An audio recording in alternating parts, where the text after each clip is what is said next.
What's up everyone? Welcome to the video.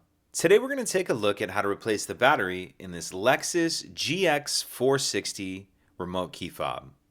This Lexus GX460 remote key fob is going to use replacement battery CR2032, and I'll put a link in the description box of this video to where you can find these replacement batteries if you're in need.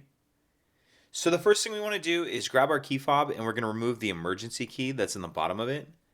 That's done by pressing this button here on the side of the fob, and the emergency key will pull out like that. Now I'm going to hold the key fob with the buttons facing down and take a look at the bottom of it.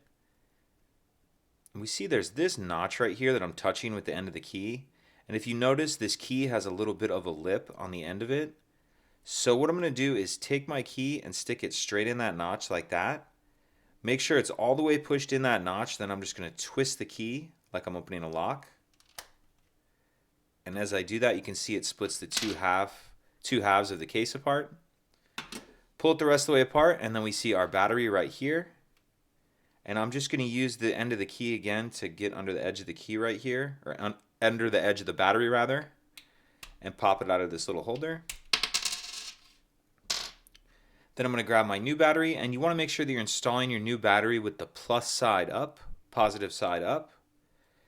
And I'm going to kind of tuck this, if I'm holding it in this orientation, I'm going to tuck this bottom edge in first like that, and then snap it down into place.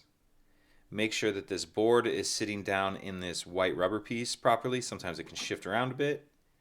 And then we can snap the two halves of the case back together, slide our emergency key back in, and that's it.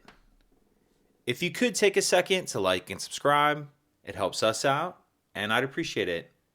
Thank you.